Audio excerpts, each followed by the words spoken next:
lot is Arabicas, the high altitude Arabicas. So the classic mountain that we have is a pure Arabica blend, 100%, and classic pride is a mix of a Robusta and an Arabica. So what we wanted to do today is show you how the same coffee can taste different in different equipments. And so we're going to do that with Classic Mountain. We have 3 different equipments. We have the pour over here, we have a French press, and we have an AeroPress.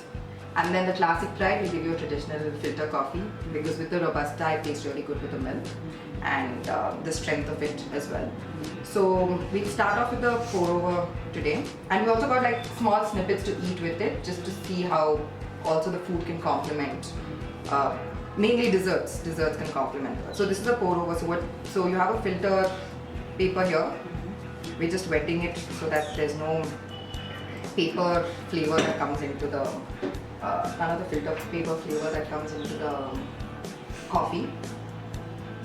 It's a very slow brew. So, and also if you see, the strength that we're going with is different. So this is a very mild bodied light-bodied coffee, the pour-over. The French press is a medium-bodied coffee, and the AeroPress is a full-bodied, heavy-bodied coffee. So when you talk about body, it's mouthfeel in the mouth. So when you slurp it in the back of your tongue, how it feels, or that cold say, because there are a lot of natural oils that are inside the coffee bean, and so those oils come out depending on the method of brewing. Okay. So with a large extraction, more high pressured extraction, less water content, the oils that are pulled out are much more. So it's much more heavy on your mouth, it's much stronger drink. Whereas AeroPress, we're putting a lot more waters compared to the ratio of powder. And the way it's brewed also, you pour a little bit, you let it steep through, you let it brew. So it's done over 4 minutes. It's a very slow, long brew. Yeah, that's that. We are taking 24 grams of coffee powder, Classic Mountain powder.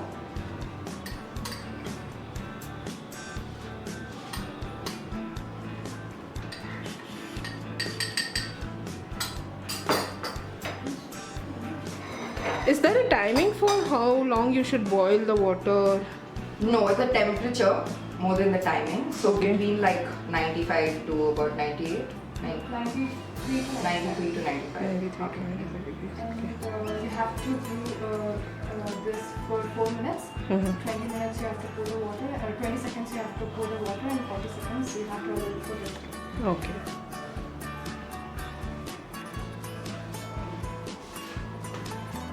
So basically there's a lot of carbon dioxide inside the, when you roast your beans. And so what you do is you first wet it so that it allows all the gases to escape. So that's called blooming, wetting and blooming the coffee powder. So first step that she does is wets it a little bit, lets it bloom for a few seconds. And then after it blooms, so you'll see can you see it bubbling out? Bubbling out. Yeah, it's the gases that are escaping. Okay. So this equipment is called a Chemex, this flask that it's done. Okay. It looks like the conical flask. Yeah. So for 20 seconds she pours the water, and then for 40 seconds you let it brew. And then once it brews for 40 seconds you pour it again for 20 seconds. So you have to time it and also make sure that your flow is stagnant at all times. So it's brewed over a long period of time. So the kind of flavors that come out are very different. It's not oily, very mild to drink. Something that you would drink, after a heavy meal where you just want to sort of something to coat your palate a little bit. You want that slight jolt of coffee, but you don't want it to be heavy. So I think pour over is definitely a Yeah. So this is done. Yeah, that's done. So what is this pot called again? It's called a Chemex. Chemex. Okay. Yeah. Yeah, I'm getting that freshly brewed coffee. So we like our coffee without sugar. At least I like my coffee Even I without do. sugar. Yeah. I do. I don't have a strong filter coffee. I don't that have has sugar. less, Yeah. so. Both the parents are diabetic. Oh, okay, so you don't have sugar. That's one added advantage. Right. You get to taste the raw thing. Exactly. So if you see, you can also see how light the brew is. Yeah.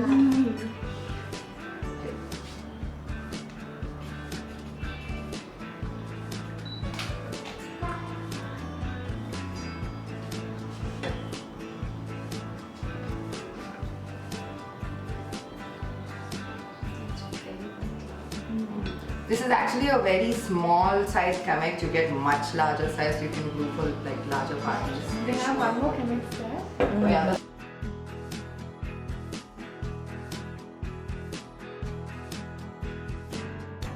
We got like 40 grams of powder in here. Okay. And we're putting 480 ml of water.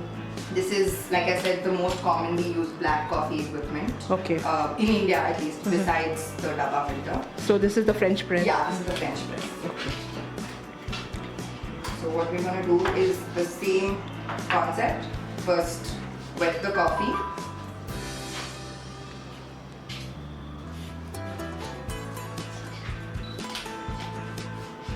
So, let it bloom. Just for a few minutes, you'll see the Bubbling. Yeah, you'll see the bubbling, you'll see the gases escaping. And if it's a freshly ground coffee, you'll actually see the whole thing become a mound, like the gases like escape and it's like falls like a... It's almost like a froth. Yeah, it's like a volcano, it's like a little like bulge that forms. So then you just let that, that's about 30 seconds to a minute. And then you fill in the rest of the water. So this is the least cumbersome process that you can do. Definitely French press is one of the easiest methods to brew coffee. It's not one of my favorites, but it is one of the easiest methods.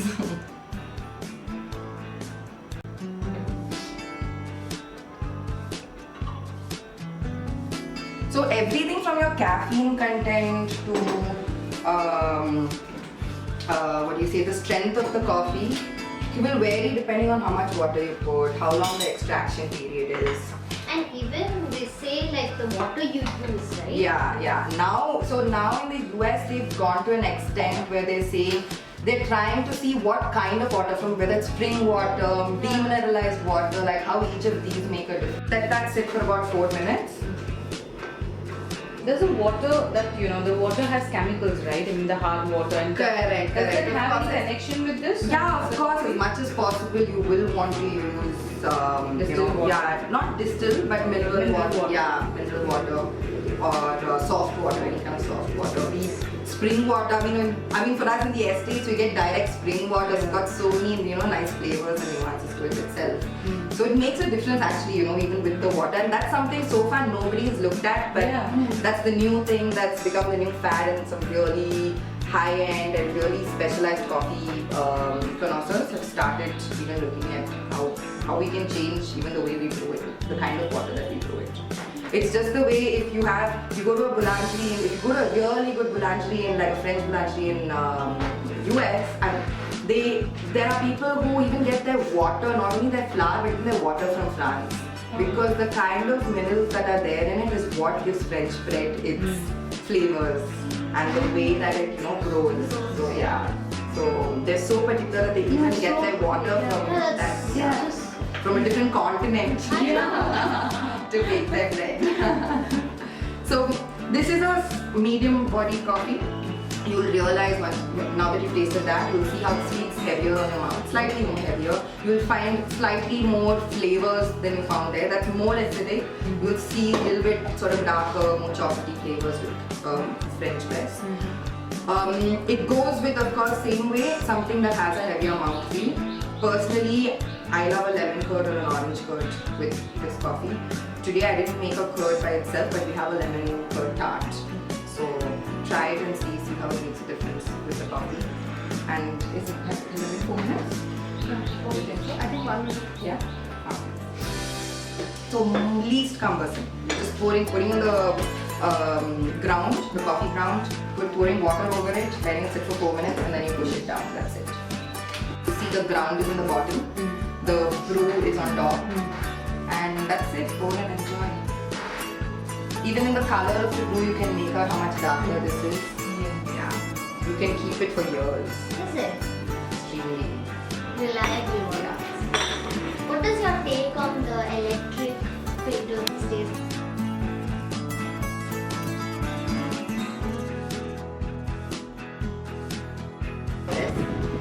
The company itself, like how you say Xerox, so like the company itself is Aeropress, and that's how I'm not sure if other companies are doing this right now, are they?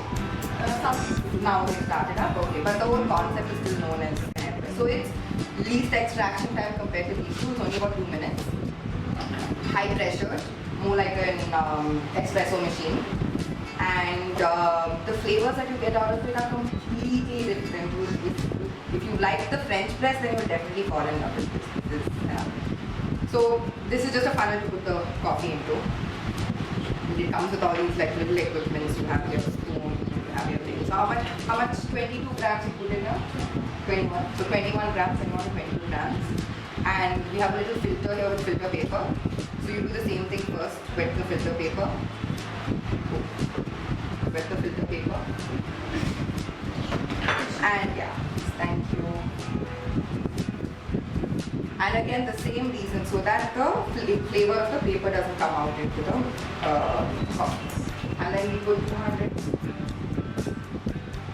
And what coffee is this? Is this the So Arabica? this is all pure Arabica Arabica. coffee. We are using completely classic mountain. And I think you would have noticed by now how it already tastes different from one brewing equipment to another. So we're trying to show you how the same coffee can taste so different depending on how it's brewed. So we have 250 ml of water. And you just wet the bloom. Wait for 30 seconds. And then after that you fill it up, mix it, and just 1 minute, 1.5 minutes, and then you push it out like under pressure. So that it comes with all of it. And make sure that it's completely mixed well. Who used this Aeropress thing? Which It's country? It has come from the US. US, right? US. Yeah, now you get in India, but it comes from the US. This is a travel equipment. Everyone that I know, like I had a girl from Spain who recently visited us. I said, I have the AeroPress with me, can you give me some coffee so that I can brew my coffee every day. So mini presses that we have there, the mini presses, the AeroPress, these are all travel equipment, great for travel equipment. Put your bag, you have your coffee. Anywhere that you have the coffee powder, put it in. All three of them, so a filter coffee powder size goes very well with an AeroPress. French press, actually you need a slightly coarser grind, but we are on a slightly coarser level, so ours is the kind of grind size we use. Pour over also is perfectly fine. Of course, if you're using an espresso, it will be a much finer grind size. So it depends on each equipment that you're using. So that's what it is, so then you close it. What I saw is you don't pack the coffee down. Over here? Yeah. Nah, you don't need to pack it down because it's not. Because my grandmother, she used to pack it down in that that's filter exactly coffee. what you were talking about. Yeah. Of course, it is good to have it level so that the contact surface is the same through and through, and so it percolates evenly. It is good. But as long as it's not completely haphazard and it's not a large brewing surface, then it's perfectly fine. This is a small brewing surface and you're mixing it around. It's not percolating through the coffee, but you're mixing it and letting it sit and brew. And then you push it out. So that's about. So you close it tight. Turn it around. It's sitting fine.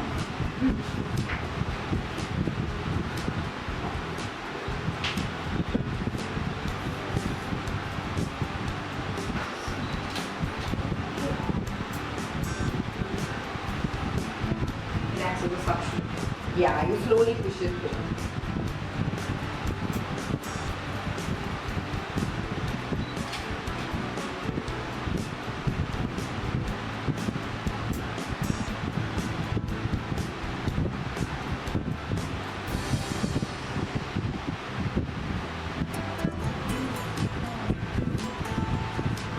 It's darker. Yeah, it's much stronger cup of coffee. You want to put it into both so that they can both taste it.